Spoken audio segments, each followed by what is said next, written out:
আসসালামু আলাইকুম সুপ্রিয় দর্শক। আমরা জানি মার্কিন প্রেসিডেন্ট ডোনাল্ড ট্রাম্প মধ্যপ্রাচ্যে সফরে আছেন।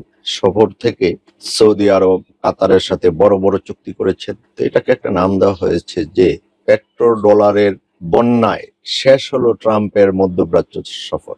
রীতিমতো পেট্রো ডলারের বন্যায় ভেসে 4 দিনের মধ্যপ্রাচ্য সফর শেষ করেছেন যুক্তরাষ্ট্রের প্রেসিডেন্ট ডোনাল্ড ট্রাম্প। সফরের শেষ দিন সংযুক্ত আরব আমিরাতের সঙ্গে $200 বিলিয়ন একাধিক চুক্তি করেছে যুক্তরাষ্ট্র। রয়টার্স জানিয়েছে, চুক্তি স্বাক্ষরের পর বৃহস্পতিবার ট্রাম্প বলেছেন এর মাধ্যমে দুই দেশের সম্পর্ক আরো ঘনিষ্ঠ হবে। হোয়াইট হাউস জানিয়েছে, আবুধাবি ভিত্তিক আমিরাতের বিমান সংস্থা ইত্তেহাদ এয়ারওয়েজ $14.5 বিলিয়ন খরচে 8টি বোয়িং 787 এবং 777X বিমানের ক্রয়াদেশ নিশ্চিত করেছে। বোয়িং এর এসব বিমানে জিই এরোস্পেসের তৈরি ইঞ্জিন ব্যবহার করা হবে। হোয়াইট হাউস জানিয়েছে, আমিরাতের এই বিনিয়োগ যুক্তরাষ্ট্রের বিমান উৎপাদন ও রপ্তানিতে গতি আনবে।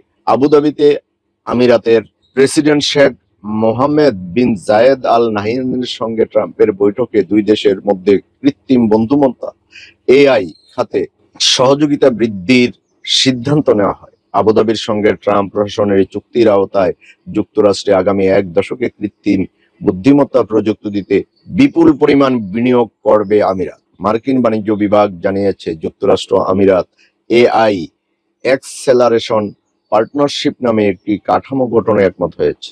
এছাড়া বৈঠকের পর ট্রাম্প ও আল নাহিয়ান 5 গিগাওয়াট ক্ষমতা সম্পন্ন একটি নতুন এআই ক্যাম্পাস উদ্বোধন করে।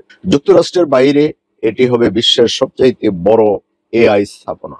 এই চুক্তির বিষয়ে এআই বিশেষজ্ঞরা বলেছেন, এর ফলে যুক্তরাষ্ট্রে উন্নত এআই চিপে অধিকতর অ্যাক্সেস পাবে আমিরাত। সংযুক্ত আরব আমিরাতের হয়ে এই প্রযুক্তি চীনের হাতে চলে যেতে পারে এই আশঙ্কায় এতদিন এ বিষয়ে কিছু বিধিনিষেধ আরোপ করে রেখেছিল যুক্তরাষ্ট্রের প্রশাসন। এদিকে মধ্যপ্রাচ্য সফর শেষে এয়ারফোর্স ওয়ান এ বসে সাংবাদিকদের সঙ্গে ইরান বিষয়ে কথা বলেন ট্রাম্প।